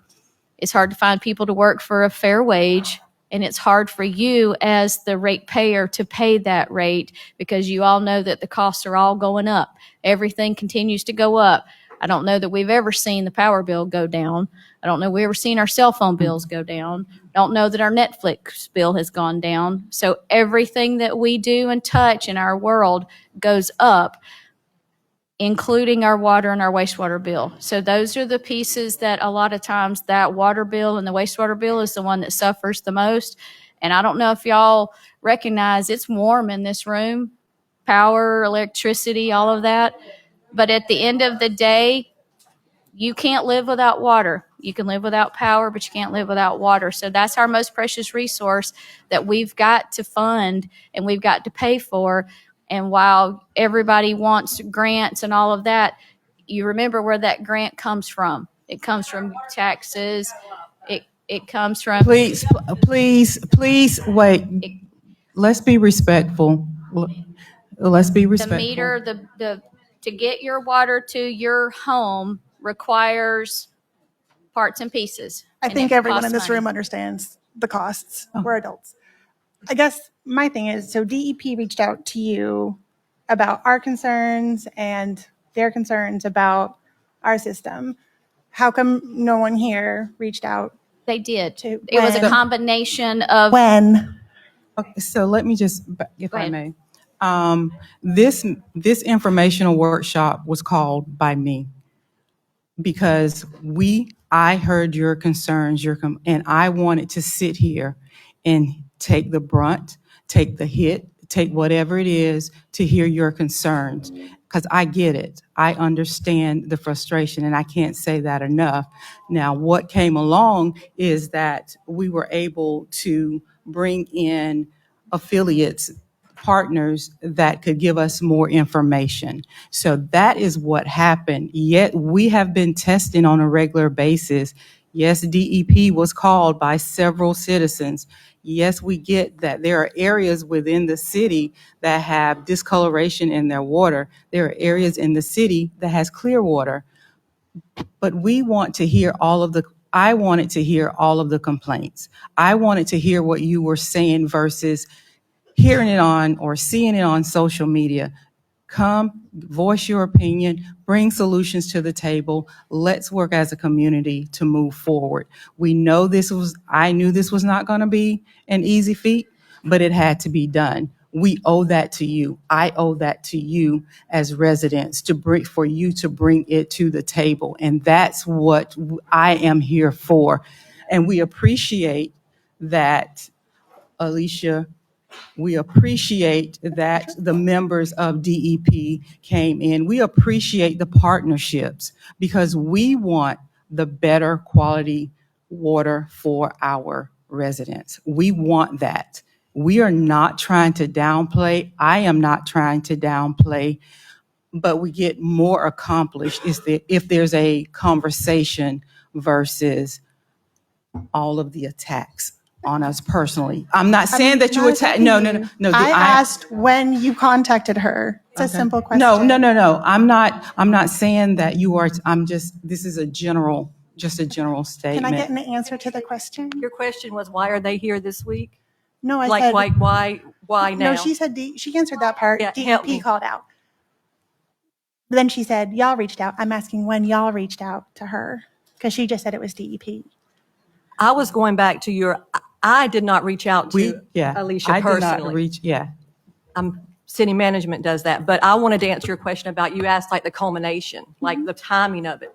Do you want to think why I honestly think they're here? Because of y'all. Everybody that came to me and complained about the water, I said, call anybody. Call anybody you can call. So why do I think they're here right now? Because of y'all. But why didn't you all reach out? Is that not a resource that's available to? They have been in contact with staff, working with them diligently on a regular. But you got to call Monday. Our circuit riders made visits to Rhett, and Rhett explained their challenges around the same time that DEP made the calls as well. So it was a combination, and then y'all's engineering firm reached out to us also. So on behalf of the city, Dewberry Engineers reached out also, and we've had multiple meetings over the last week with Dewberry, with Rhett and his group, with our circuit rider staff, and with Dewberry Engineering to try to pull all the pieces of the puzzle together because they saw that it was not getting better. They needed more help to solve the problem. So they brought us in to reach out to do that. Okay. Can I ask one more question? It's really quick. It's just a quick clarification. I know it buzzed. Y'all were talking about like the chlorine levels, that they were falling below like the standard. That's why we got the boil notice. There was a lot of chatter at one point, and someone said that's why we shut it down. Am I to understand that there's no chlorine going into the system any longer? No, that's not correct. Okay, sorry. My name's John Marshall with the Water Department, and what we do is all the time we're out, if we flush a hydrant or something, we check the chlorine. We have the things to check them on the trucks. It only takes a minute to do it. When we see the chlorine's a little bit low, we'll sit there and flush a little bit longer, move to a different area and pull that area with the chlorine back over to this area. What happened is we just ran out of places to pull it from. And so this is how we work. Dan had mentioned it. I mentioned it to Rhett. We went underneath a shade tree. Dan said, man, it's getting like right around 20 everywhere. I'm not being able to keep it up there. I know it's going to fall down. That was probably 3 o'clock? And 5:30, they were issuing the boil water notice. We were in there with the mayor and everybody. Okay, But so it the shut did down not comment go. was just, Did have chlorine in your system, and we shut it down before we got in trouble. So there is not chlorine in the system? There Right- is right chlorine now- Shut in it the down, system. It was fluctuating to those levels that could have potentially been unsafe. right, but So instead of keeping the system up, we wanted to make sure that we get the chlorine levels to a point where we can have the consistent rate of And- flow. right, and it's good we did it because we called it the next day. All the chlorine around was less than a 0.20. yeah, but, sorry, someone keeps saying shut it. What are you shutting down? Yeah. That term, it should not be used. No, what was done was that the notification, the precautionary notification went out to be on the safe side regarding chlorine only. And so it wasn't shut down. It's saying shut it down so that you would know that there is that fluctuation. But there is some level, even though There we is some don't- level of chlorine, in and the they're water. injecting, and it's still fluctuating. I understood. That's why we got Okay. the notice. I was just curious when that got thrown out, what that meant. Yeah. You have to manage for people who, you're really putting it out there for people who might have health issues that are beyond what you might have. So you want people to be extra safe. And these guys don't fly by the seat of their pants. They have certifications. They are in communication with DEP all the time. They're in communications with the Rural Water. That's why we are a member of the Rural Water Association. And one exists because it's hard for rural communities to get money to replace water. They advocate on the state level for us, and they help us when we have situations. But these guys talk to them all the time. So it's not like everything just blew up. It may seem like that, but and what really made it move forward fast is the heat. And you guys can explain this better than I can, but the heat makes problems in the system. Sure. And I don't know how to explain that to you, but I don't need the technical Okay. answer. I've got my answer. Thanks. All right. Thank you. Dwayne Hendels. My question, I guess, is for Rhett. The system, does it have a filter system to filter out contaminants and bacteria? No, we don't have a filter system. And what people don't understand about filter systems, you can have any kind of filter system. A filter system isn't guaranteed. Chlorine is guaranteed. So the chlorine disinfectant is the best disinfectant you can get. It kills off everything. So that's the problem when we get under a level of 2.0, we have a, problem with something getting into the system and getting, microorganism, coliform or whatever, making somebody sick. That's why we cut, below a 2.0. But the problem was what was your question again? What was that? Yeah. Just is there a filter system? Oh, yeah, And does the the scrubber act like as a filter system at all? It don't have no filter system on it. It just goes into there and aerates. But the filter systems, we don't have no filter system. A filter system is more dangerous than having chlorine. So we're just getting water straight out of the Yeah. aquifer or wherever and straight into our home. Well, it's chlorinated. Yeah, chlorinated. And Yeah. chlorinated when Chlorinated. it is necessary. Yes. Chlorination kills everything off. Yes, It's guaranteed. When it's necessary, unless it gets shut down. Yeah. Right. Right. Yep. Right. Yep. And where, when you do a sample, Our where does sam- that get taken from? Our samples is through DEP. They regulate the samples. I think you We meant have- what point, what location point? Yeah, Okay. And where we take the samples? yeah. That's what I was getting to. DEP regulates them, so each section, we have to take each month or every quarter, we have to take a different section of samples for back T samples. Every time we take them back T samples, 6 locations throughout the city, they pick them and that's where we have to do them. That's Okay. they can do it. We have to do the wells every month. So every time we do that, then we wait, and it's 24 hours? It comes back and it tells us if we got a hit or not. If we get a hit right away, they call us up, AEL, the water lab, they call us up and say, hey, you got a hit. When they don't even, say anything else, you got a hit. We have to call DEP immediately and put that in and then issue a boil water notice for that area that got hit. In that way, if you got a bacteria sample just in that area, we do that area. A hydrant downstream, hydrant upstream, and the hydrant we had to do, in that area. And then, not hydrant, but spigots. So then we got to pass 2 consecutive samples to get off of that. And then we can take the boil water notice off of just that little area. Okay, thank you.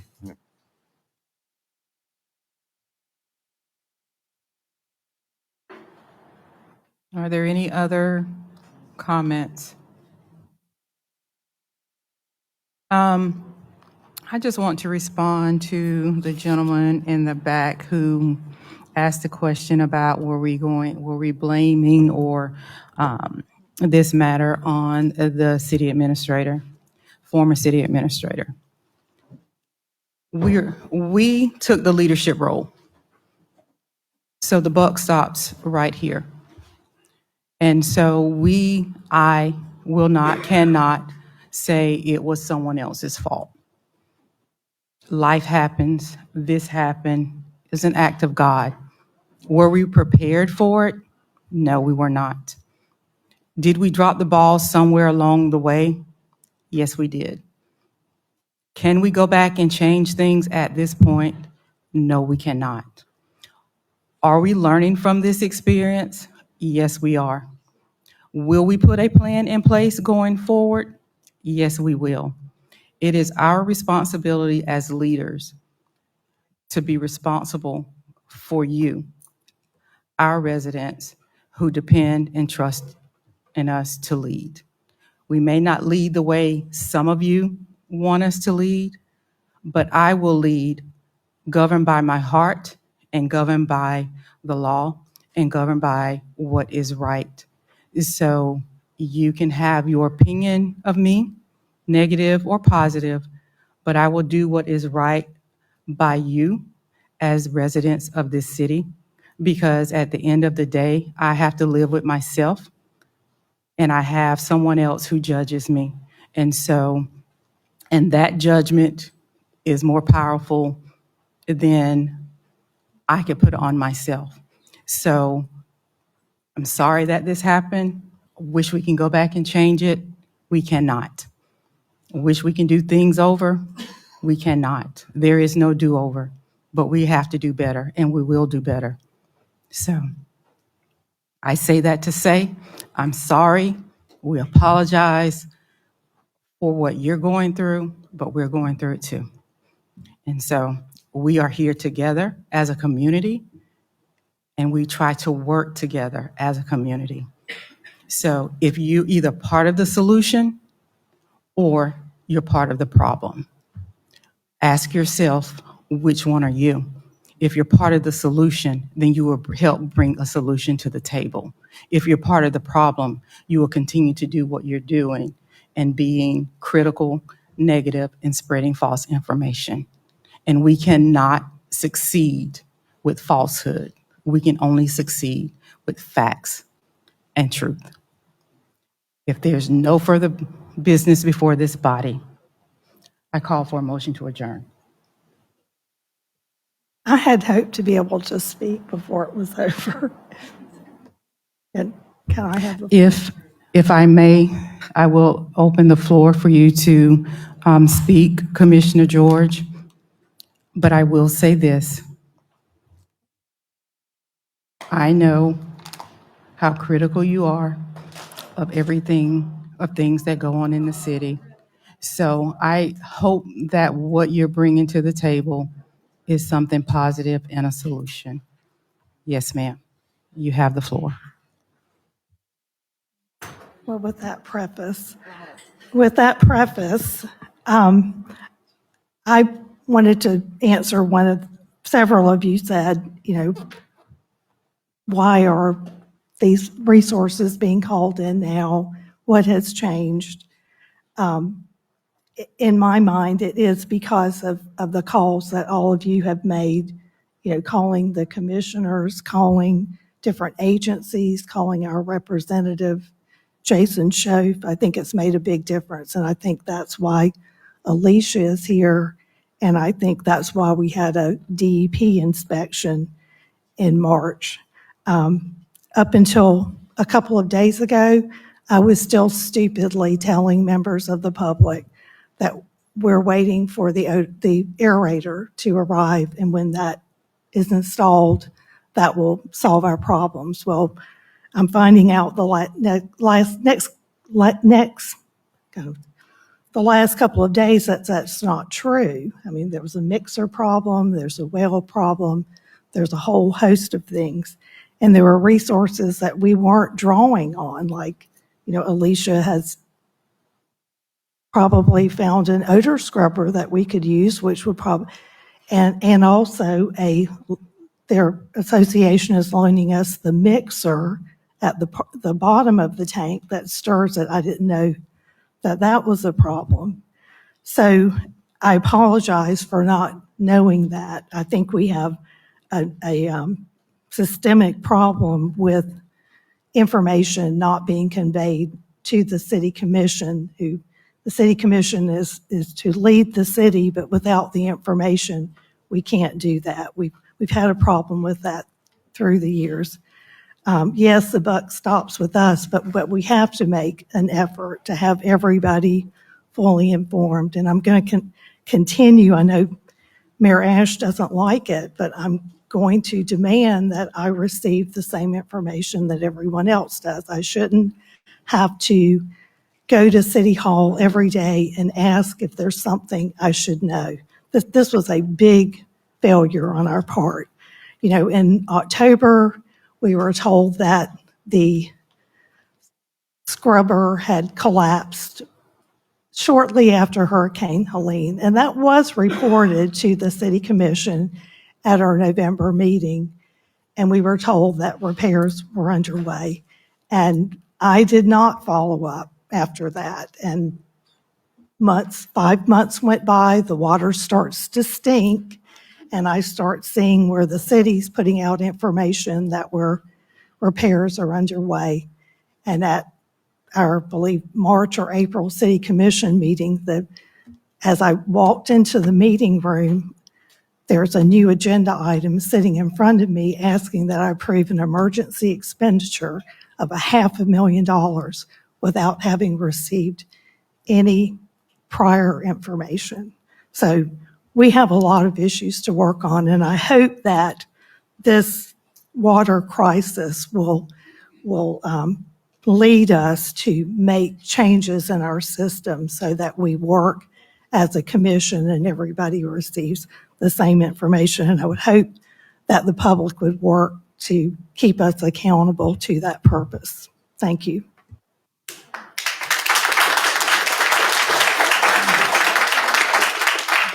Thank you, Commissioner George. Any other commissioner would like to make a comment? Okay. Just a note to the residents, to the citizens.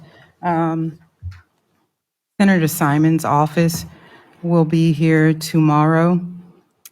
He will have water at the City Hall site in the back. That will begin at 9 a.m. tomorrow. So the sheriff has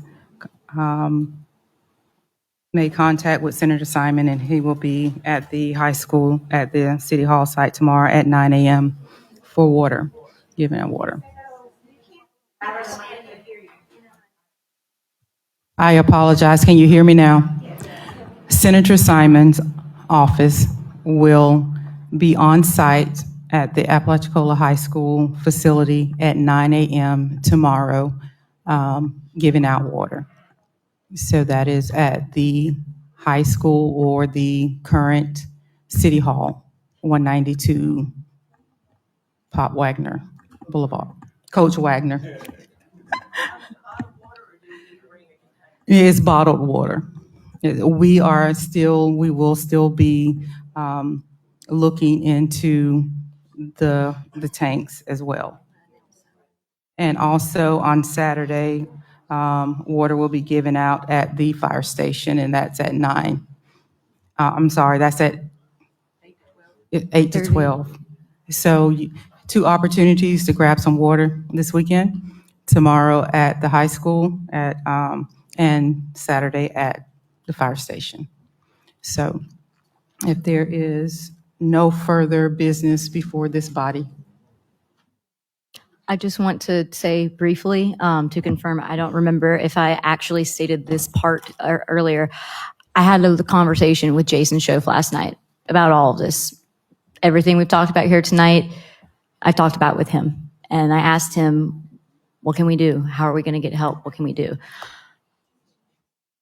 All those legislators you got a hold of, call them back. Call them back and specifically ask them to please commit funding to the Apalachicola Stewardship Act. The only way that we are going to get funding to overhaul our critical infrastructure is by having our partners in the state help us. We have gone farther than most. The area of the Apalachicola Stewardship Act, unlike other projects that go through from any other city or county in Florida, they're not member projects that have to get voted on individually all the time. DEP will be the one working with us directly to make sure the projects that we're picking fall in line with that legislation and we can get these things moving. So please, I implore you, impress upon them how important it is, but also remember, you catch more honeys being fly. Ask them for help because we really need it. You can be as mean to me as you want and I'm still going to help you. People that don't live in this community and don't represent us aren't going to feel that way. Thank you. Yeah. Yes, ma'am, I'll get that in writing. And One comment. go ahead. You're going to have to give me a little time to figure that out because I'm not the person that manages our website. I have a personal Facebook page and I'm currently the only person one of the only people with access to our Facebook page because Meta doesn't let you talk to a person and they still have Kevin Begos listed as the owner and I can't do anything other. I don't know where I'm going to put it, but I will get that information out there in the public where people can find it. I just can't give you an answer off the cuff right now. Commissioner Grove? Yeah, I just wanted to, while we have Alicia here, we talked a little bit about, do we need to put a moratorium on building permits for the capacity of the system? And also, can we get in line for the rate study right away, or do we need to have a resolution, or what do you need to just proceed with the rate study? I've already been in contact with our financial staff and working on a plan. We provided that the rate study that was done in 2020. We emailed that to Mr. Burlhart today, so we'll be working with the financial staff next week to come gather whatever information that we can to do the update to that study. So it takes a little bit of time to input all of that data, make sure that we're tracking everything on your current rates, your current increases, things that you have on your payments. So we'll be working on that starting next week. Okay. And Dan, in terms of impacts from putting new businesses and residents online, that's going to take a while to slow down. What would we need to, can you be thinking about what we would need to with that? Do we need to bring it up at the July meeting?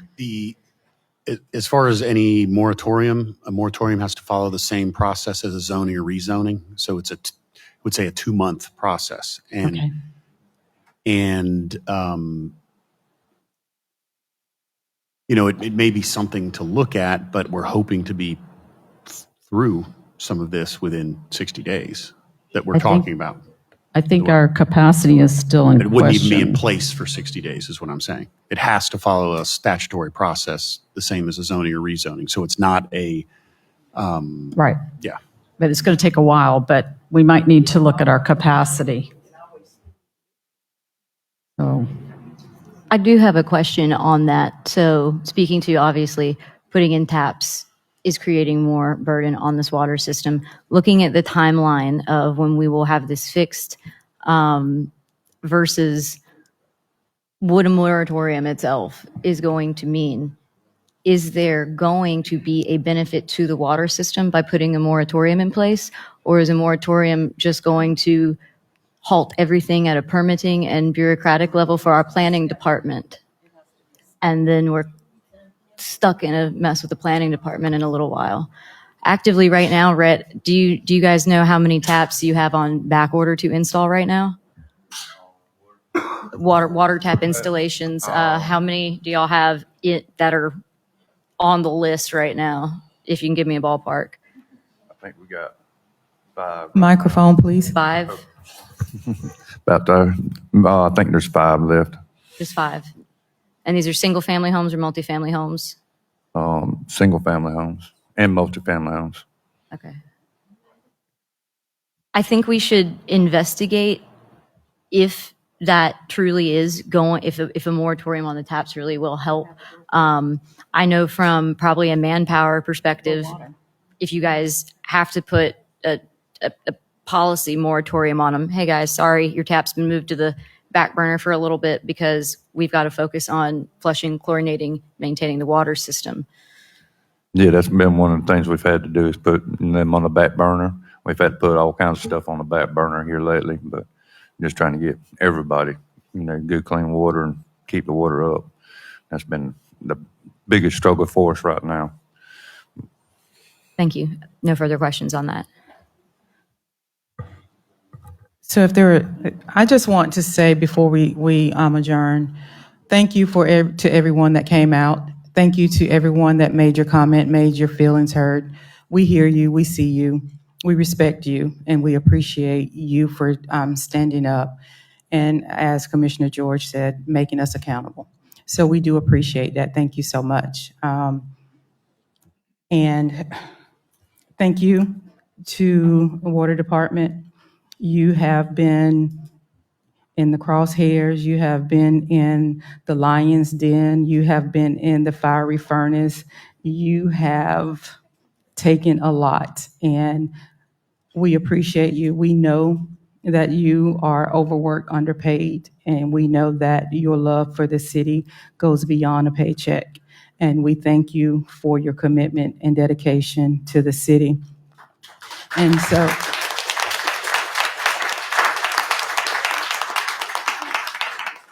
I ask you as residents, if you are still experiencing discoloration, contact city staff. Let us help you before we intensify the heat on social media. We can get a lot more done by contacting or having that open communication with city staff. Or you can send a text to 850-323-2318. That is my cell number. Send a text, 850-323-2318.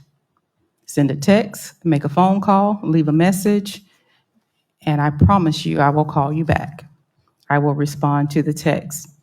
We are here to help you, not to hurt you. We're in this together. And if there is no further business before this body, may I have a motion to adjourn? I so move. I have a motion by Commissioner Elliott. May I have a second? Second. Second by Commissioner Grove. Meeting adjourned. Have a good night.